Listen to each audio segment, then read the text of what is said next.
what's happening? Hope you're all good, people. We are back. Welcome back to the show. Welcome back to this channel. It's myself and lead judges as ever, and we've had a bit of a break, and we're back on it now. So, want to say massive thank you to all of you for being here and for all of your kind comments from yesterday's stream. It went down really well, which is exactly what we wanted it to be like. And we've had lots of nice messages and lots of nice comments on streams and shows and social media. And Lee, it's been really heartwarming, mate. Unbelievable. I've got to say, like, you know, like since Saturday, I've been upset and everything like that, and very, very difficult. I've watched back the video that we done yesterday.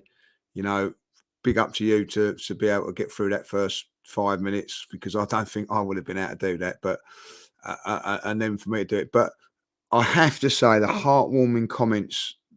You know what people were saying. Oh, you know, Kev would have been proud of that. You know, and you know we honoured him really well and all that. You know, I can't thank everybody enough. You know what I mean? Like there are times when the social world can be a bit of a nightmare, a minefield, shall I say? Like, but there are times when things like this come along, and the wave of support has been unbelievable. And I have to say that the wave of tributes and everything to the great man, it has been unbelievable in the last sort of 48 hours. How long it is now, like, you know, from Everton. I think Everton, by the way, you know, anybody ever comes up to me and there's one of my mates, and I'm not gonna. Well, I am gonna. Shall I name him or shame him or not? No, I won't. But you don't depends what you want to know. that wants Everton relegated because he don't like going up there and because it's and all that. Like, if he says that to me again, I'm going to punch him. Simple as that. Like, oh, I know what you mean now. Oh, I mean now, like, you know what I mean? Because that football club has gone up in my estimations tenfold, like, you know. And I don't know if I said this yesterday on the stream, but I definitely said it on the Forever Arsenal today. And I urge everybody, don't put off what you can do today to tomorrow, like, you know, because just, you know, you just don't know what's around the corner. And like me and Kev used to have a conversation like about going and watch Everton play, because every time obviously I went up there to Everton, I wanted Everton to lose because I wanted Arsenal to win, you know what I mean? Like, but we always said it would be great to watch a game together when I really wanted Everton to win, you know what I mean? Like when we're both on the same side, because as much as Kevin wanted Arsenal to win, you know, it was difficult. It was a difficult game for him, Arsenal and Everton, I can tell you, like, you know. So what we always said, like, was, wow, what about doing a Merseyside derby? I said, oh, I'd love to do a Merseyside derby. Love to do it, like, you know. Well, we'll do it, like, you know. I'll arrange it and we'll sort it out, like. But because of Arsenal commitments and whatever, it never happened then, you know what I mean? And then there was that thing like, don't worry about it. We will definitely do it one day. Next season we'll do it. We'll definitely do it. And it didn't happen, you know. It can never be done now, like, you know. So if don't put things off, you know what I mean. You know, live for today, really enjoy yourselves. And Kevin was one for that, about living life to the full, and you know, he did. And so I just urge everybody, if you want to do something, go and do it, like, you know what I mean. Like, don't wait for tomorrow. And you know, I'll always regret that now, like that I've never been able to do that, like, you know what I mean. So yeah, Gunnar Greg said, go Everton Spurs. You know what? That would have been a great one to go to. You know what I mean? And I'll tell you what, I'm going to do it at some stage.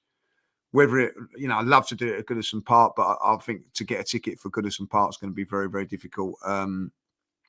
Other than the Arsenal game, but at one stage, just go and just cheer Everton on, like, you know what I mean. And that would be you know, is on my bucket list now, Dan. You know what I mean, to do that. Yeah, gonna be an Everton fan for the day.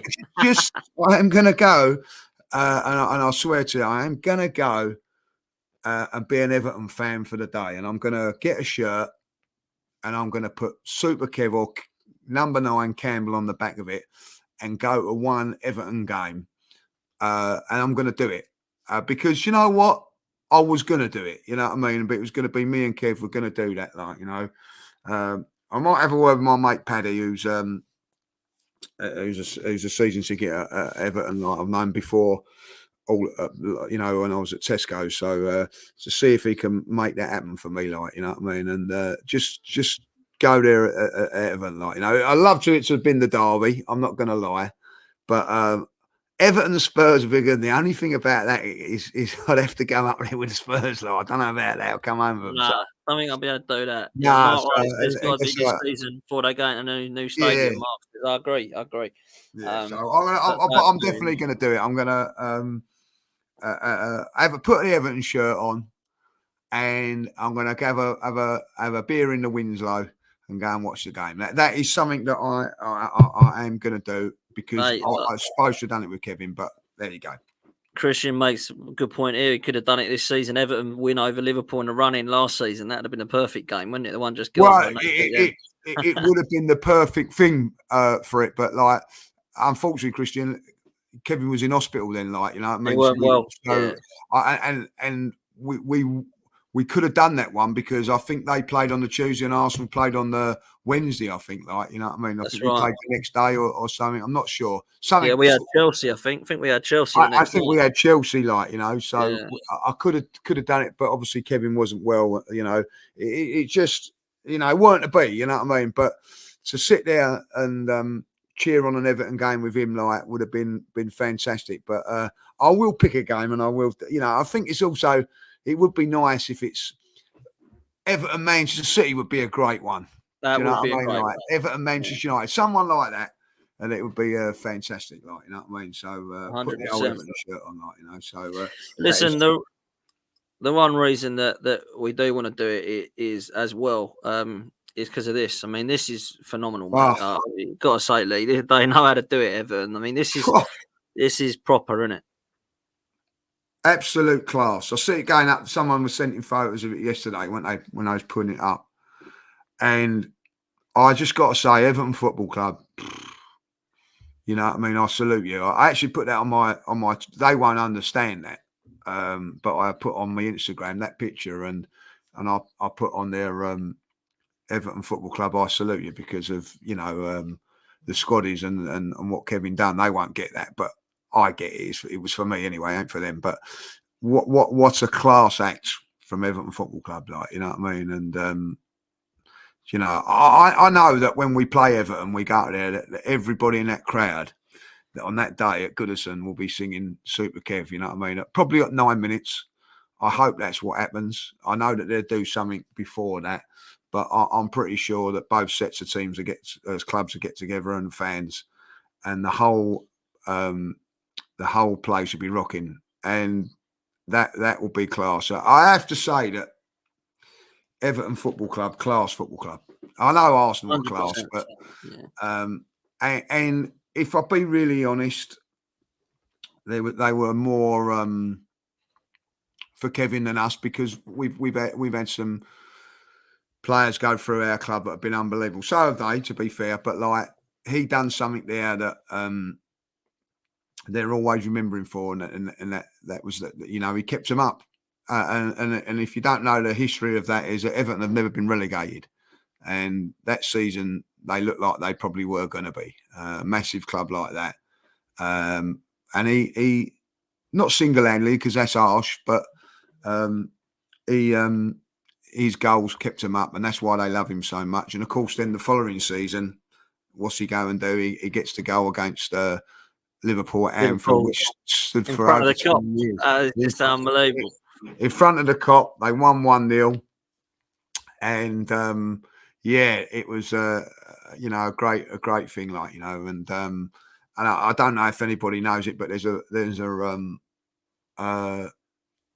what's it, shopping centre in Liverpool called Liverpool One, and Everton have got a shop in there, like, you know. But Everton have got a shop at Everton's ground, and a shop at at Liverpool One. So what they've done is they named the one at Goodison Park Everton One, and the one at Liverpool One Everton Two. So it actually is Liverpool 1, Everton 2. So there's something that you don't know, like, do you know what I mean? And every time when you get up there, we always used to pop in there and have a photo. And Kev would come in there and we'd have a photo in Everton too. Like, it's a great little thing. So I got a big up to Everton. You know what I mean? Fantastic. But Arsenal have done their own thing as well, Dan, and something special as well. Yeah, absolutely. And I think, we always kind of look at your own club and think it's class. And I can't lie to you, Lee. I did kind of think, what's happening? Like, I know they put out a statement to say it's really sad. I didn't see much else until yesterday, which, to be fair, it is top quality from the club. Thank you, Kevin Campbell. In the shop, in the armory, you've got the new kit, which I've now got on, if you've not noticed, Lee. Well done, son. Yeah, right, that's to be done. Declan Rice on the back as well. Have you? Come on, let's have a twirl, then. Come on, let's have a twirl. My new favourite player, mate. My new favourite player. Look at that, man. I love it. That's to be done, mate. If you switched allegiances and gone to Declan, then have you? Well, I don't know if you switch allegiances. I still love Saka. I can't not love him. But Declan did enough for me last year to get it. Saka was last year in terms of what I had on my back. This year it's Rice. Maybe next year it'll be someone else. But has to be done, mate. I got my dad one as well with Saliba because he loves Saliba. So brilliant. There we go. We've got someone. You got to try and have someone different than you on the shirts. Kind of the same name every year. Listen, I think that's that. I know one of my mates that I know always buys a shirt with the Player of the Year on it. So I think it was Odegaard this year. So it'll be Odegaard this year, and he does it like that. You know what I mean? So what you can have your favourite number or I wouldn't have a long name on it because it'll cost you a fortune. Like Declan Rice is Rice is really good. Like Ed he's not the number 4, he's the number 41. So you've got to have 2 numbers on it as well, you know what I mean? Oh, well, that's true. Like, so they don't do that anymore. Do you remember they used to have like a Pam per letter or whatever it was? Do you remember? They don't do that anymore, I don't think. They just it's just if you want a number, it's a set price. But it's funny. I'll tell you what though, like if you could go back in history and get shirts with players on it, what would you like to have? Because I've always wanted to try and find, it'd be way too expensive, the gold Sega kit with Will Tord 11 on the back. I loved that because obviously that was when we won on the one at Old Trafford. That's a great shout, that one, you know what I mean? That's the one I would like. I mean, I know there's obviously others over in history that I've probably forgotten about, a Charlie George shirt or something like that, but they never had the names on the back. They just had numbers back then. You know what I mean? I definitely would have. I'll tell you which ones I'd have had. Brady 7. Nicholas 10. I'd have definitely had that one. Yeah. When we won the Invincibles with the yellow and blue kit, Vieira on that one. Yeah. The one behind me, I've got. You can't see it. I'm in the way. I'm in the way of it, but it's that way I need to go. Yeah. That Burkamp 10. Bruce Banana. You'd probably go Banana. Kev or Righty, one of them. Yeah. Maybe even Merce on that one. I might even Rocky. To be fair, had he gone by that point at the Bruce? No, Rocky was there. He was there with that shirt. Still there, wasn't he? One of them 4 would have to be in that era, like, you know what I mean. Dennis Burkamp would have to be Burkamp's the rock. I got the one behind me, the red cut one. That would have to be one. Yeah. And recently, I think I would have probably gone Sanchez. 7. Yeah. Would have been one. Ramsey 8. I would have had that one, at some time there. Tony would have to get in there somewhere along the line. Where I don't know. Santi Cazorla as well, number 19. Love Santi Cazorla. Santi Cazorla, he was class. Would you ever buy a goalkeeper's kit? Now, I say that because I know this for a fact. It was the first time. Not last season, the season before, when Ramsdale was in goal, that season there, that the goalkeeping kit was sold out. It's never been sold out before. Personally, not for me. I've bought one. Well, I say I bought one. I've been bought one. And that was the David Seaman yellow and black kit about 95, 96. Do you remember that? Yes, yeah. That's the only ever goalkeeper's kit I've ever had. And it wasn't because I was a goalkeeper. I was always on the field player, but I love David Seaman. I had a lot of time for him. I really liked it. I would like to find out what is the worst seller. You know what I mean? I wouldn't be surprised if it is the goalkeeping kit. I don't know. You know what I mean? Like, because you all look to bring in players that you want. I've got a question for you. This is we're supposed to be talking about transfers here, people. I'm sorry, but this is what me and Lee do sometimes. We We will just get go to that, I around. promise you, all right? And we will take your questions. What number has been most used at Arsenal in history on the back of a shirt? What number? I think is it the number 12, the substitute shirt? Yeah, well done. It is the number I 12. mean, You like, knew it. yeah, Should have yeah, let the chat have got involved in that, really. But yeah, no, it was. yeah, yeah. Yeah, I'm sorry, I messed it's a that good up. Didn't question. I? That it's a good question. That is because a lot I of think people it's would have number gone 12 and then 7 or number 1, 11 isn't it? or something. Yeah, The it's number, 12 because of the subs. The amount of yeah, people back in the day, you'd have the number 12 if you were sub or whatever. Yeah, that's what it yeah. is. So, So that, yeah, yeah, no, and yeah. then I think after that it's the number 1 that's been used the most after that. I think, like, you know what I mean. Well, So, there you go. You know more than me. Adrian, big oh up, yeah, mate. like, you know what I mean. Great Yellow things like Demon Kit had massive pads on the elbows. Yes, it did. That is exactly the one I've got. That is the one I've that. got. You know And that, I Yvonne. I won't tell check it you, out. I like, was you know about what I mean. bloody 8, I think, at the time. But it was. I loved that goalkeeper kit, and yeah, I got. But I think it was my nan, bless her. She's no longer with us, bless her. But yeah, she bought that for me, I think, or maybe my parents did, but someone did at that time. But that's the only goalkeeper kit I've ever had. Never really interested me in like, getting them. I've always been home and away shirts. You know what I mean? I've never really been about the goalkeeper kit. You know. I'll be really honest. I've only got really into it in the last few years because growing up as a kid, as a youngster, you was encouraged never to wear your colours.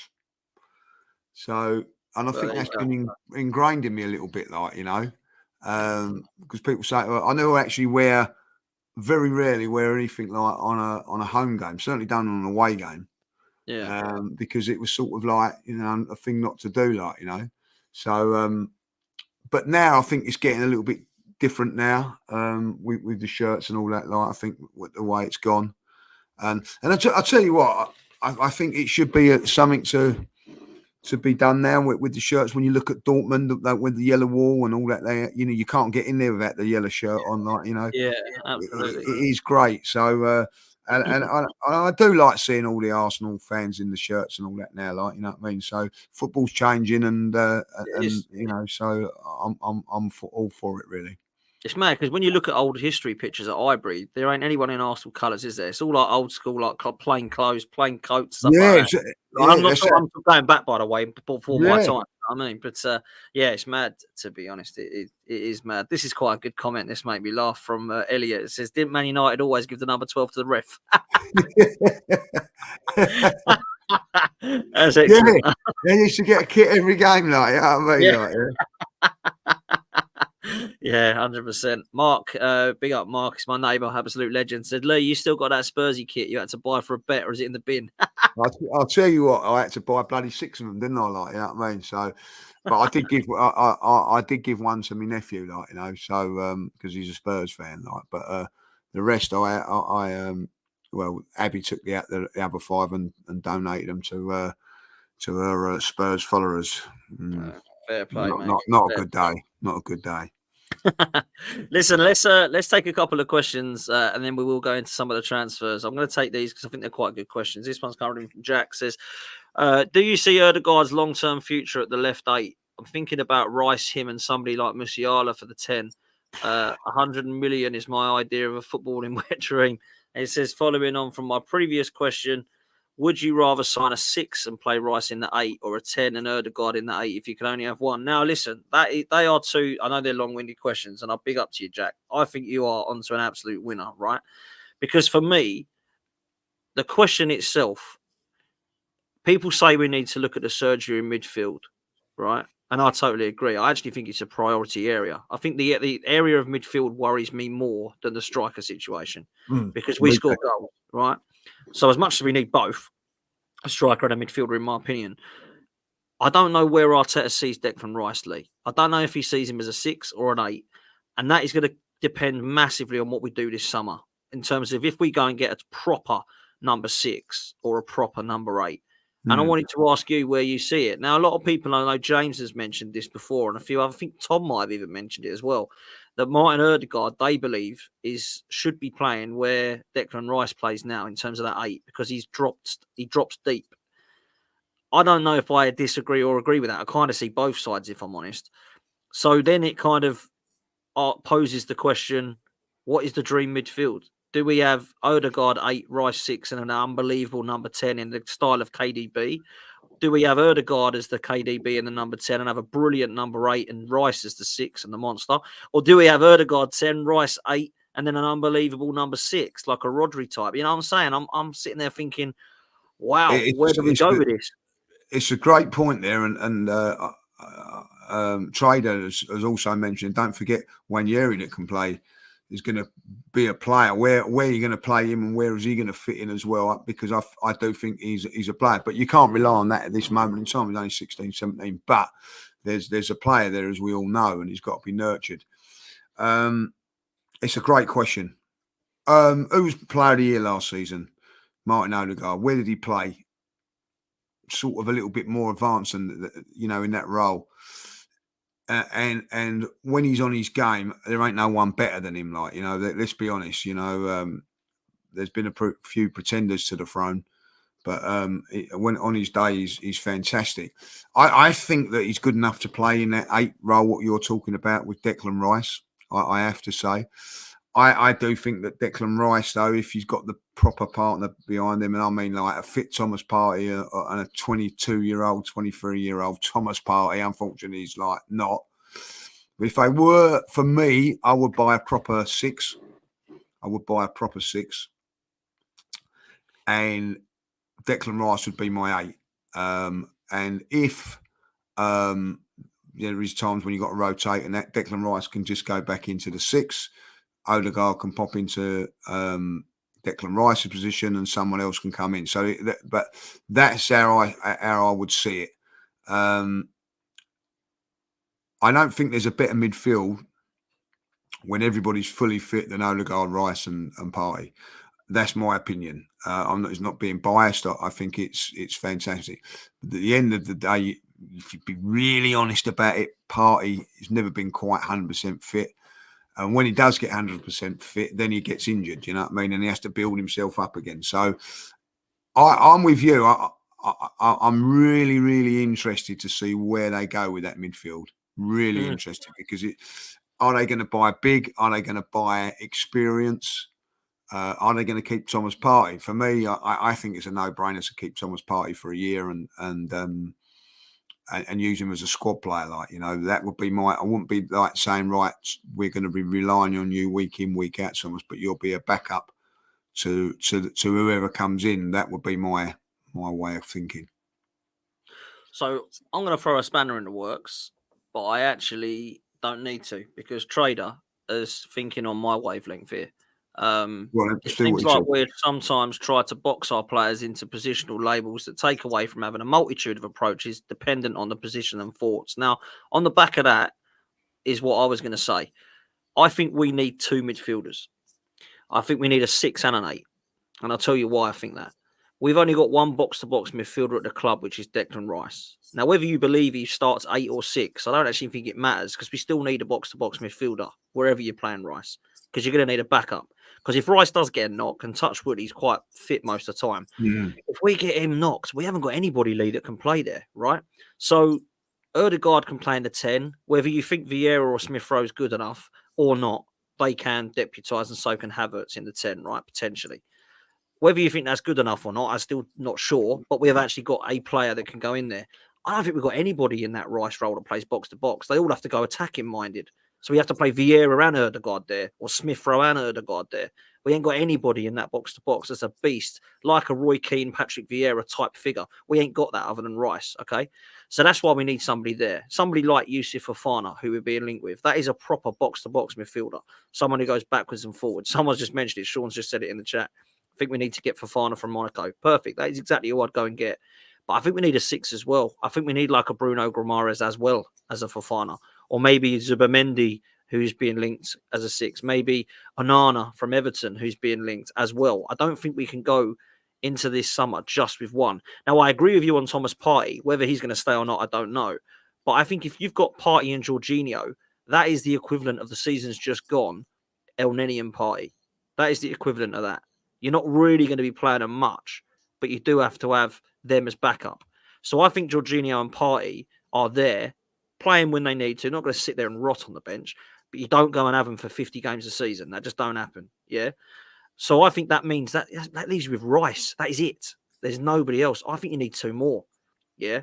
So for this season, we had Rice, Partey, Jorginho, and El Nini and Erdegaard. I think this year we've got to have Rice, Partey, Jorginho, Erdegaard, and the two more that hopefully, I touch wood, that we get in.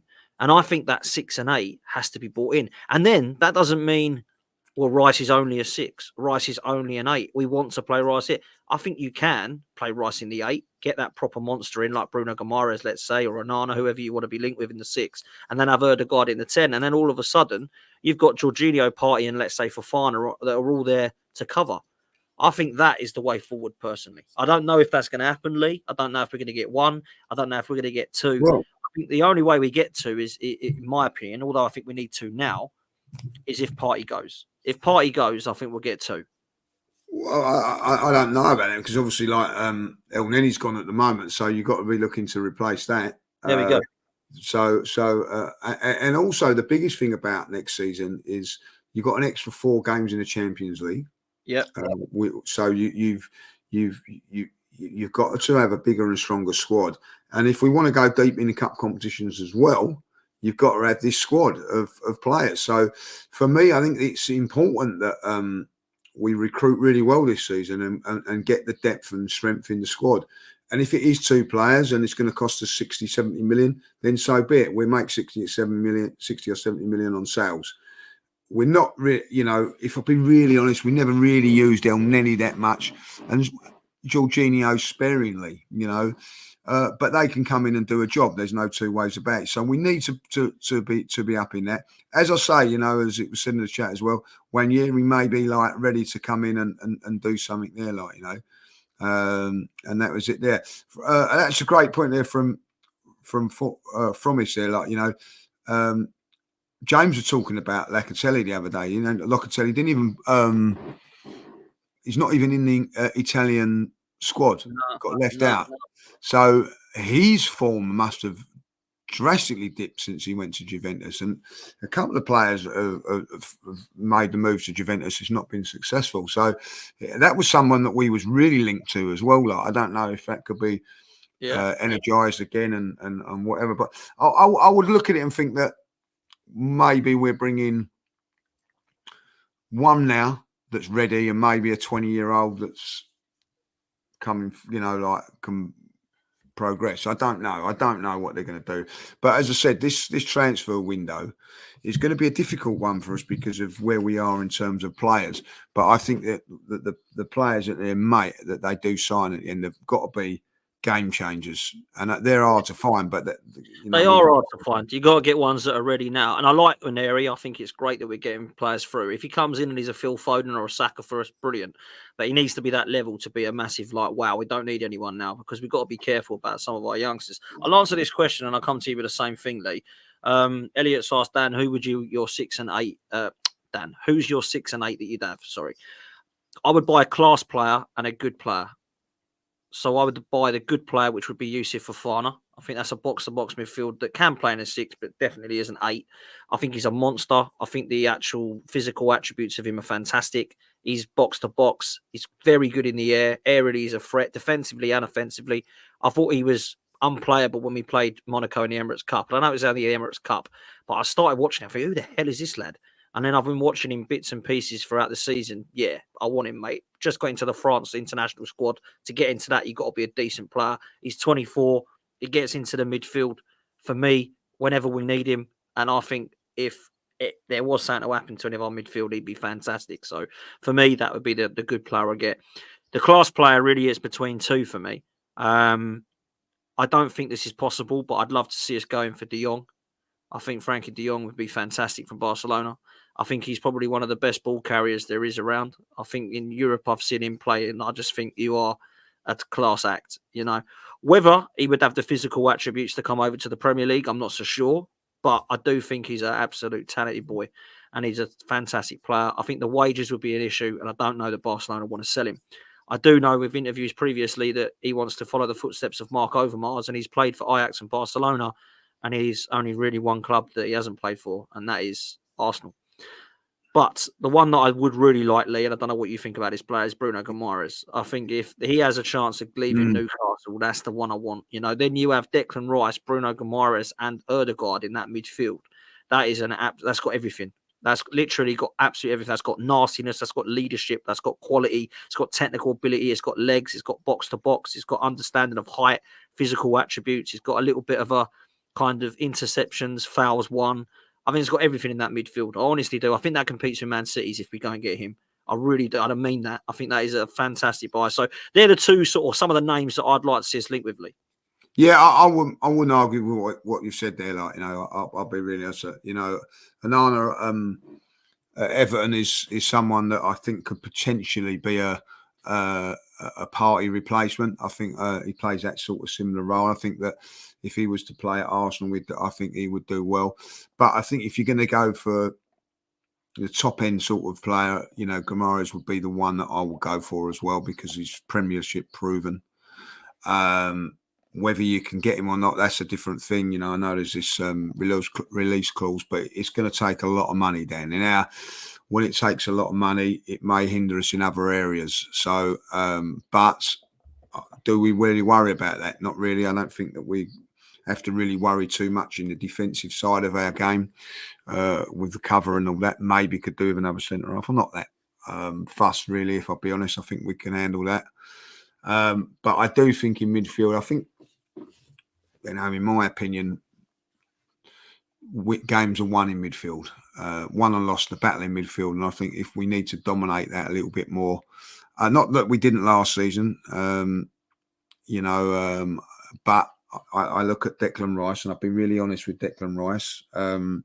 He missed 45 minutes of Premier League football last season. That was coming off at Spurs at half time of a bad back. He's played all of those games. He's now going to play every single game that England play in, and we expect England to go deep into the competition, if not win it. And then he's going to have, correct me if I'm wrong, the final's on July the 14th. Our first game on tour is 25th of July. So he ain't going to be there for that if we get to the final, or whoever gets to the final. So then you've got the worry of, well, he's going to have to be rested at some stage because, he is not a machine. So that's a big worry for me. And so we need to get him in there and rested at minimum 3 weeks, minimum. So say if England get to the final, I'm just going to work this out now on my old calendar. So they get to the final on the 14th of July, right? The season starts on the 17th. So you've got 5 weeks before the season starts. I wouldn't expect him to be back in training to the 10th.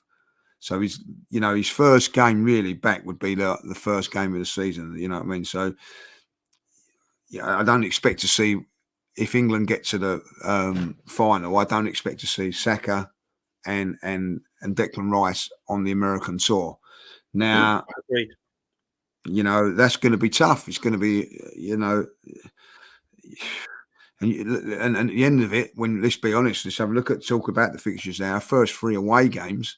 It's not a great start, Lee, is it? No, you've got you'd say the 3 home games are okay, but they're still going to be tough. And then you're going to Aston Villa away, Tottenham away, Man City away. You don't want to be resting your top players for those games. So at some stage, they've got to be in there. Or players. Would you rather, though? Serious question. Would you rather have a tough start? I would. I'd rather get it over. Yeah, I'm with it. I'm with it. I think one thing that I look at it and I think to myself, play all those 3 games, get some sort of results from those games. I don't think that Arsenal will be top of the league by the end of September, beginning of October. I don't think Arsenal will be top of the league going into the international break in October. But if we're there and thereabouts, 2, 3 points, 4 points off of it, we've played 3 of those real tough games away from home. Now, I don't know when Man City are playing Tottenham, but I hope it's not. It's more at the beginning of this, not in the last couple of weeks of the season and things like that. But what we want is listen, there's no such thing as an easy running or a good running. We experienced that last season when we looked at that running last season, and we all done it. The computer done it and everything like that. Everybody would have agreed that Liverpool had the easier running. It didn't work out like that. Arsenal had the hardest running. We dropped points against Aston Villa, and I can guarantee you that the computer, me, you, and Fred round the corner didn't see us losing to Aston Villa. You know what I mean? We're looking at the Tottenham away, Manchester United away. It didn't happen. Man City got Spurs in November and February, so we're good. That's great. I like that. You know what I mean? So they've learnt their lessons in the Premier League, like, you know what I mean? So there'd be things to play on for them in those games. Well, you know what I mean? Imagine, Lee, we could look at it the other way. Imagine we win the first 6 games. We're top of the league. That'd be incredible. Well, let's do a Kevin Campbell and be positive about it, like, because he would be saying that. He'd say, win those first 6 games. We could actually then run away with it. I'm not saying run away with it, but get a great big start going, and it'd be there. If we can, listen, if we're top of the league come by October and we've got those 3 games out of the way, you've only got to go Man United. I know there's always difficult, you know what I'm saying, but that Man United, Chelsea, and Liverpool are the tough ones. But realistically, you'd be saying, right, we've got a chance now. So, and that's how I think someone said, I think it might have even been you yesterday, Dan, that said it, or in a private call, that City don't start off always that well. So maybe a good time to be playing Man City at the beginning rather than the end, So, and listen, De Bruyne isn't getting no better than what he is now. He's not. There's rumours he might even leave, Lee. There's rumours he might go Saudi. They've offered him like 700k a week or something. Absolutely crazy. And like if he was to leave, and Edison as well being tempted by Saudi, then you got to look at it now. I don't think they will go, but you got to look at that. Just on that point, I just wanted to bring something up here because there was a rumor about De Jong. Obviously, Christian says De Jong's great, super high wages. So Gunnar Gregor says he's on 700k a week.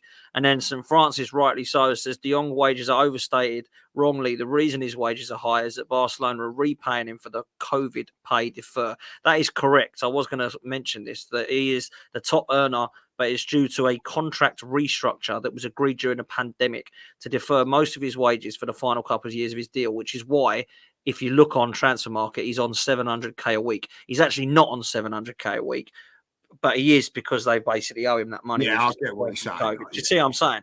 So that's why I think. So if he comes to Arsenal, he ain't going to demand 700k a week. Is what I'm at. He's probably going to want. He's probably going to want 300 or so, but maybe 350. But he's not going to want double that. No, and listen, players will.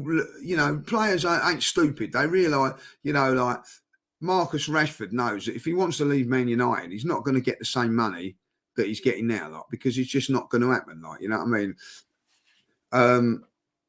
And Pape has left Paris Saint-Germain for less money to go to. He knew he had to do that. If he wanted to go to Real Madrid, he was going to have to take a pay cut.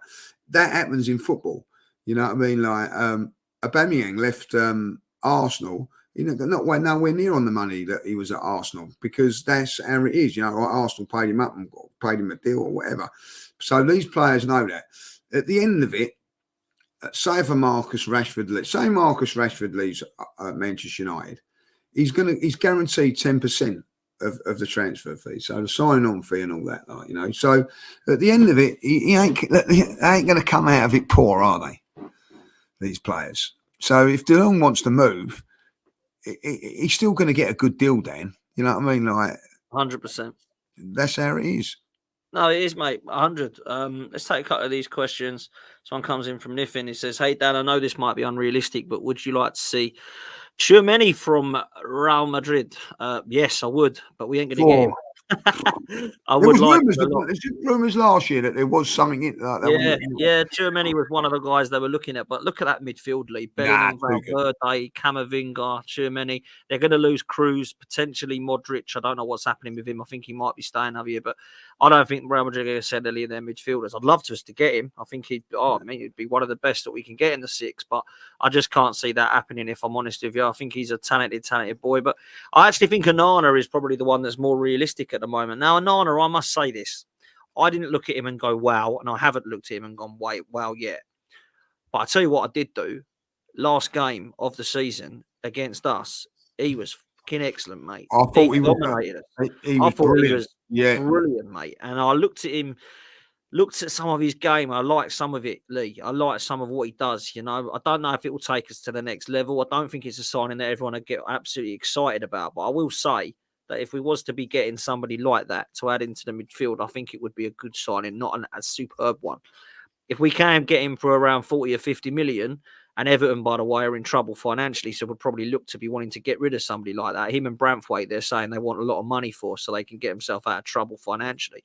But I think they're two players that definitely would be able to be on the move. What I wouldn't want to do is pay 80 million for him. But certainly if he was available for 40 odd, I think it'd be a good centre midfield option, Lee. What do you think? yeah, 100%. I do see a little bit of party in there in him. I do that, I'm with you on that game against Arsenal at the end of the season. I was very, very impressed with him. Very, very impressed.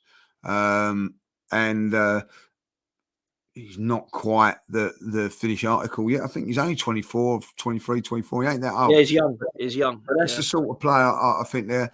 If we can get him, that would be. I think okay. You know what I mean. I think that it get better as well. You know. So listen, I wouldn't be against that. I'll be really honest. Listen, but my argument is if he's 80 million and Bruno's 90 million, then that's where you know. I mean, you know, I'd rather spend the extra 10 million. But if he's 40, 50 million, then maybe that's a more realistic thing. And then you could actually like maybe chuck a player alongside it. You know, I don't know that where Everton would look to do, but someone like an Eddie or a Smith Rowe would be someone that would fit in there very, very nicely. Yeah, no, I like that, mate. I do. 50 million, they reckon, for ONANA, and that is what I'm hearing.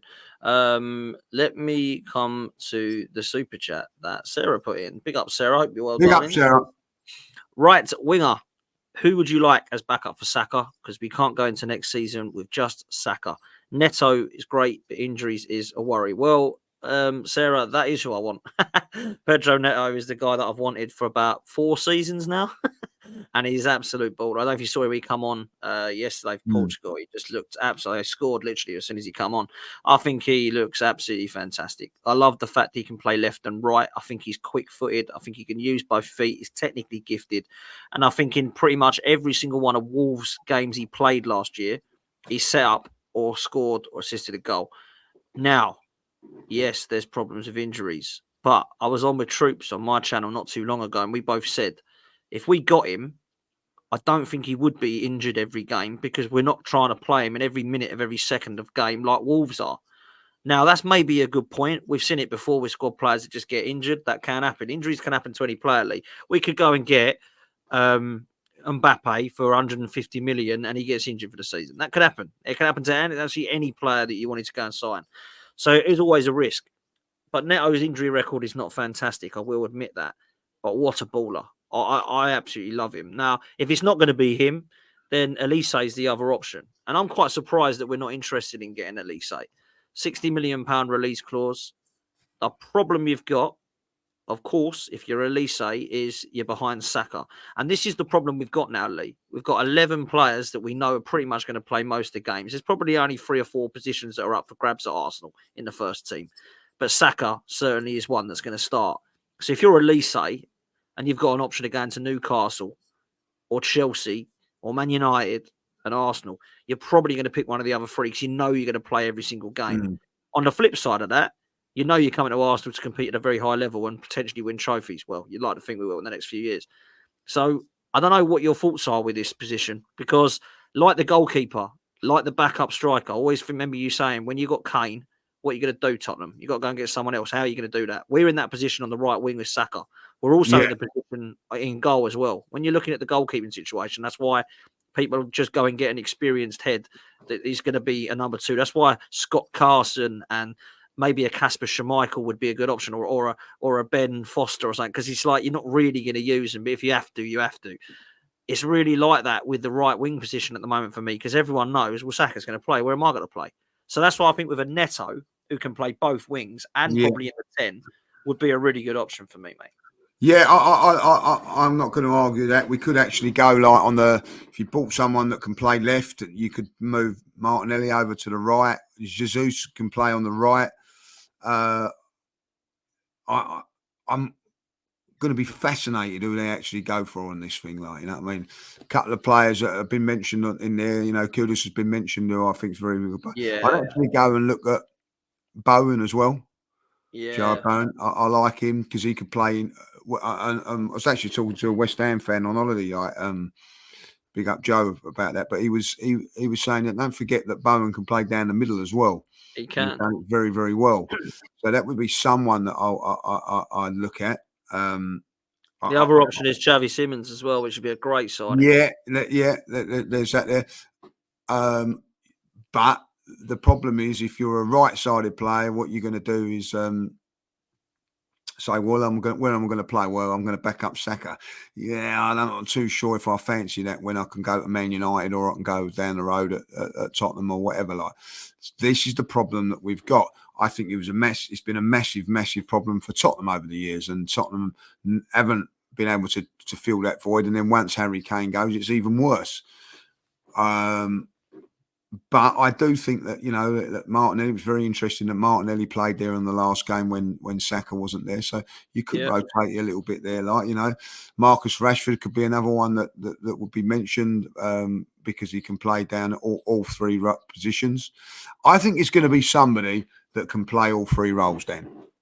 I think Neto would be a good shout. Yeah. You know what I mean? Listen, I'm with Mark as well. Like, this is something that we could do. If we wanted to play Jesus wide, I think we could do it. I'm going to say, I think Jesus is a better winger than a striker.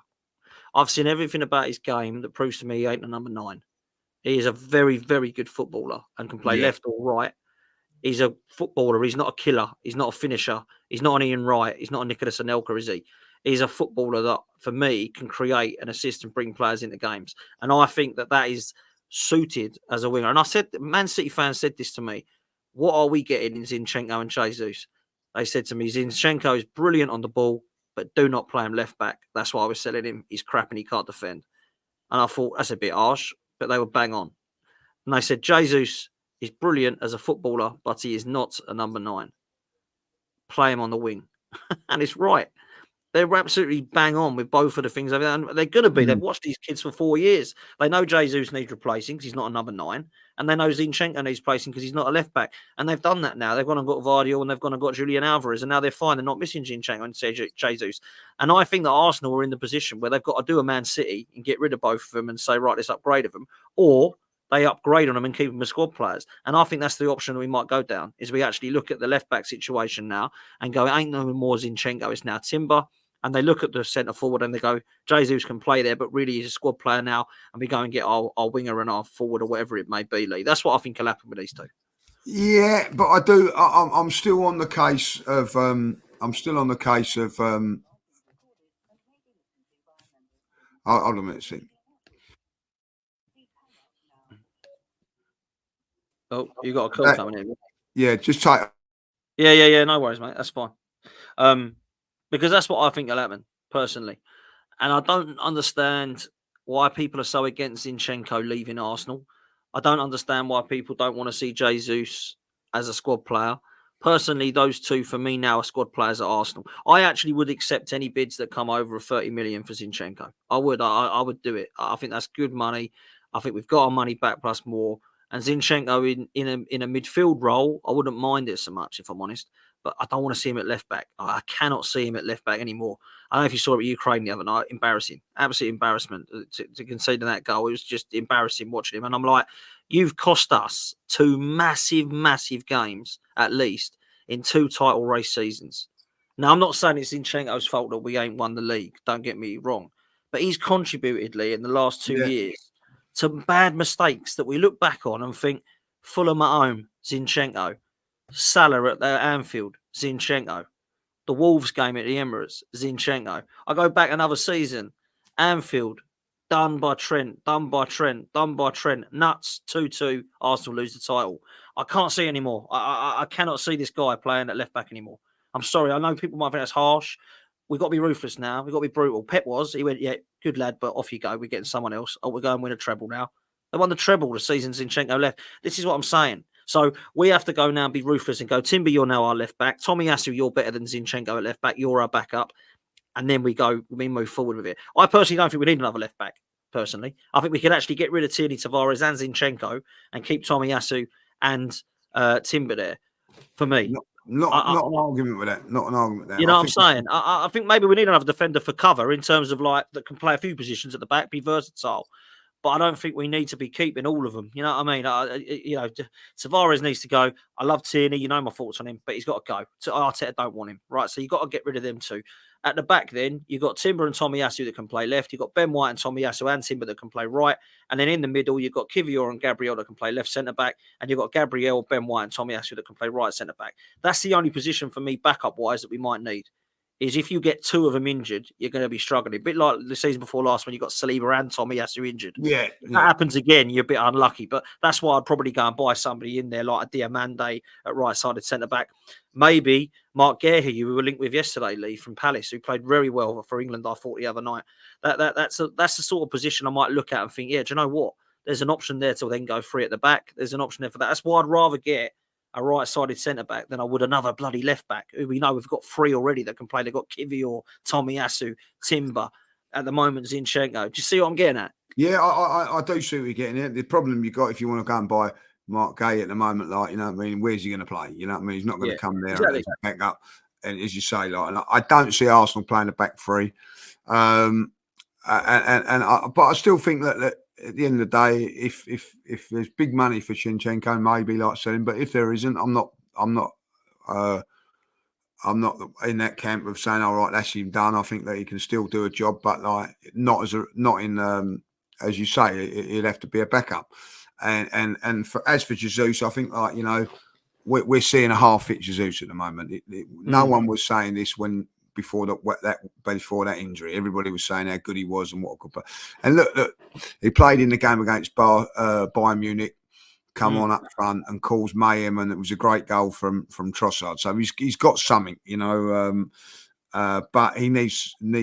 Well, I've seen the videos of everything at the moment, and he's, you know, I'm delighted that he never got involved with Brazil this season. Delighted, you know what I mean? Yeah, absolutely. Let's see how he comes back, and if he's back up into his fitness and everything like that, I think that he's still a key player to us. I really do. I still think he's key. Where he's going to play, that's another thing. But I think with Jesus, if you look at Jesus, you can look at Trossard as well. They're the two players that can play. And I would maybe even say Martinelli as well, that they can play all three positions. Yeah, I agree with that. So that helps us a little bit in that thing there. It'd be really interesting to see how Kai Havertz does in this Euros, if he's got the goal scoring ability about him. I'm actually looking at Kai Havertz as not an Arsenal player at the moment. Just looking at him and going, right, we're looking at a centre forward. Is he one? You know what I mean? To do it, like, you know what I mean? But I was very, very impressed with him the other night. Can he go on in a dominant side and get 4, 5, 6 goals in his tournament? If he does, then, you know, he can go and get 20 for us in the league season. That's how I see it. So that'd be very, very interesting. I hope so. You know, and the thing is, Havertz got 13 goals, I think it was. 12, 13, 14 goals, something like that. And he was playing in midfield for most of the season. Yeah, so if you look on that, he's got to be hitting 20 in that number 9. And I'll say this as well. We'll come on to strikers now to end the show. I think, personally, he will start for Arsenal at the start of the season at the number 9. I think he will be the number starter. I think he will as well. I think he's going to start. I think he's going to start, you know, and I don't mind that. I don't want that as the only option. Do you know what I mean? I don't mind that if we're going to mould the new guy in. And that's where I want to come, because lastly, Lee, Arsenal are preparing a bid for OSIMHEN, apparently. Italy reports are suggesting that we are. Now, I don't know what it's going to be. I was on the terrace yesterday. They were suggesting 65, 70 million. They ain't going to touch the sides, mate. We're going to have to try and get close to 100 million if we want to even try and tempt them. Now, the good thing about it is that Napoli I think would be willing to sell because they had a gentleman's agreement when they signed that contract that he stays there, keeps his value, and actually gets sold. Now, actually, Sod's Law would have it if you're a Napoli fan. They probably would have got a hell of a lot more money for him last year because his form was ridiculous last year in comparison to this year. However, he's a player I like. He's not a player I look at and go, wow, that is definitely not a risky signing. He's going to come here and kill it. But I do think it's a signing that would probably get a lot of people worried/excited. Arsenal fans might be a bit excited to see what he's got. And a lot of the fans might go, Christ, if he picks over that form from last year, then Arsenal got an absolute killer in the box. And I think that's what we lack, Lee. I don't want skillful players. I just want someone to bloody score. Like Haaland, goal, goal, goal, goal, goal. You are guaranteed 25 goals next season already if Haaland stays fit. And we ain't got that a player, have we? We ain't got that yet. You know, that is a thing. I'm not so sure if you know the 25, 30 goals. It's those games against Bayern Munich, in those games when you're in deep in competitions. Yeah. When the ball flashes across the goal and he scores a goal. I don't think that's what we've got. We haven't got that. You know what I mean? Like, I don't know if you like. I was watching the England game the other. We were sitting and they're sitting there, and a few of the people I was with, they're all going, "Harry Kane's crap, got to come off." I said, "Yeah, he's not having a great game, but he'll get one chance and he might score it." It was a wonderful save that didn't. Yeah. That is the key thing, like, you know what I mean, like that those sort of guys get that goal, and you look back on it and you think, "Wow, how did we win that?" And you said, "Well, there's your answer." So I do think that's something that if Arteta and Edu go for OSIMHEN, that's the one that they're going. Well, I'm all for it because they've done their own work on it and all. But I will say this: they can spend the 70, 80 million. There's no guarantee he's going to be successful. That's my only thing about it. This is what I've been saying to people, and I understand why people want a striker. I want one, but who do we want? The one I want ain't available, mate. I want Isak. He ain't going nowhere. No, that would be the one that I would like. Out of all of them that I'd like. I watched Vlahovic the other day. Interested to see how he was like. You know what I mean? Not very, very similar in his play to Kai Havertz. Yeah, so I thought he was awful. I got to say, I thought he was awful. So for me, he had one great shot, but I'm looking at that and I'm thinking, do you know what? If you're saying him or Kai Havertz, I'm going Kai Havertz. Yeah, so this is where it's really, really interesting what you got to do. If you're going for someone like OSIMHEN, it is completely different to what any forward that we've got. So that's maybe why they go down that route, because it's completely different. That's what you want. You don't want all like for like sometimes. Yeah. So again, this is why it's fascinating. It's going to be fascinating. I'm not one of these guys. You know this. I've never been one that looks at the transfer daily and transfer this and I just switch off from it. I'm not interested. All these rumours and all that. Like, when they come, I'll make an opinion about it, and that's what I do. I don't get excited about rumours and transfers and all that. When they've got the shirt, then I'll get excited, and I know that that's not,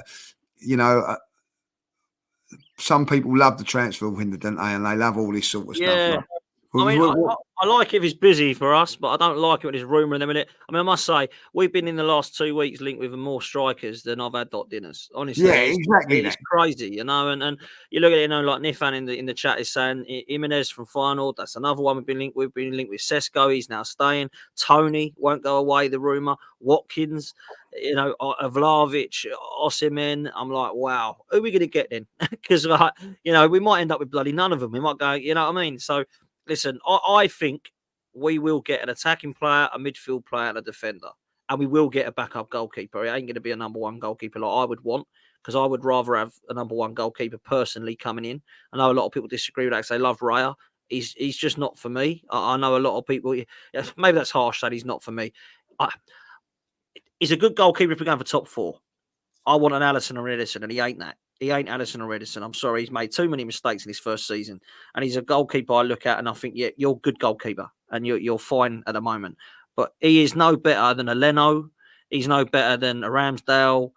He's definitely not better than Martinez. I've seen better goalkeepers than him at Arsenal. That's what I'm saying, right? Yeah, I want a top goalkeeper there, So we're not going to get that, though. We're going to get a backup goalkeeper, I think, a defender, a midfielder, and maybe either a striker or a winger or one. That's what I think we'll have. I'm going to say now we're signed 3 players. 3, okay. That's what I'll say now. We're signed 3. Interesting. Listen, we're going to come to a close, but I cannot leave you without asking your opinions on the wonderful Gareth Southgate. It was a shocking game, Lee. I can't lie. Any confidence in this tournament with this bloke in charge? Because I haven't, if I'm honest with you. No, I think if we win it, it won't be down to him. If we lose it, it definitely will be. I think it was a ridiculous decision to put Trent in there. I said that, and people were going, well, why not? So I said, I think it was before ever Arsenal. My midfield, I've said it all along, would be Bellingham and Rice as a sort of a pivot like. And Foden, that would be my 3. Oh, you can't do that. We get run ragged and all that. Like, well, we played Trent in there that played every part of it apart from midfield. Ridiculous decision. You know what I mean? Like, and then I would probably, if I'm looking at you get your best players in, and for me, I'd bring him, whether you think it's right or not, I'll bring Cole Palmer as a left-sided player. I wouldn't. That's what I've said as well.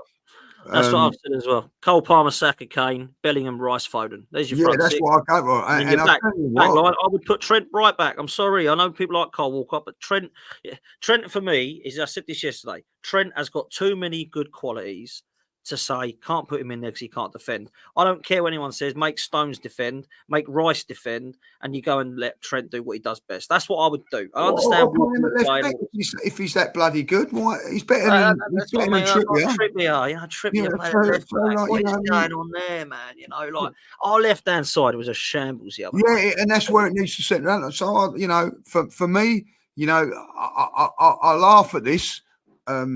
People laugh at it. I certainly agreed with Ferdinand a little bit. If that Saka may have to go there to balance things up a little bit, like you know what I mean, and do a job for the team.